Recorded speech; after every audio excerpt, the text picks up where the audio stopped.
શું પૈસાથી લીધેલ વસ્તુ ઈશ્વરે આપેલ શરીર કરતાં પણ કિંમતી છે? અરે યાર, ટિકિટ ખરીદી છે, હવે તો મૂવી જોવું જ પડશે. અરે યાર, ઓર્ડર કરી નાખ્યો, હવે તો ખાવું જ પડશે. આવા વાક્ય દિવસમાં 10 વાર બોલતી મારી બહેનો. મોંઘેરું જીવન એકવાર મળ્યું છે, સ્વચ્છ શરીર મળ્યું છે અને સાચવવું જ પડશે. એ કેમ ભૂલી જાય છે જે વસ્તુ પૈસાથી લીધી છે એને એટલી ફિકર છે પૈસા પણ વધુ કિંમતી છે. એવું આ શરીર એની કંઈ વેલ્યુ જ નથી. સરસ આંખો આપી છે, ખોટા ઉજાગરા ન કરવું એનું ધ્યાન રાખવું.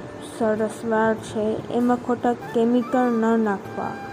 સરસ મજાનો અવાજ છે, એમાંથી અપશબ્દ ન બોલવા અને એને ખરાબ ન કરવું. સરસ મગજ આપ્યું છે, એમાં ખોટા કચરા ન ભરો. આવા વિચાર પણ કરવા જોઈએ.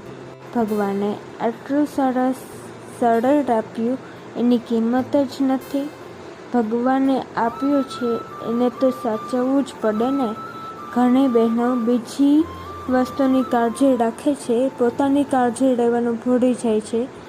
પણ બહેનો, તમને વિનંતી છે કે એવું ન કરવું જોઈએ. પોતાની કાળજી રાખવી પણ જરૂરી છે. તો પ્લીઝ પોતાની કાળજી રાખતા પણ શીખો. જય સ્વામિનારાયણ.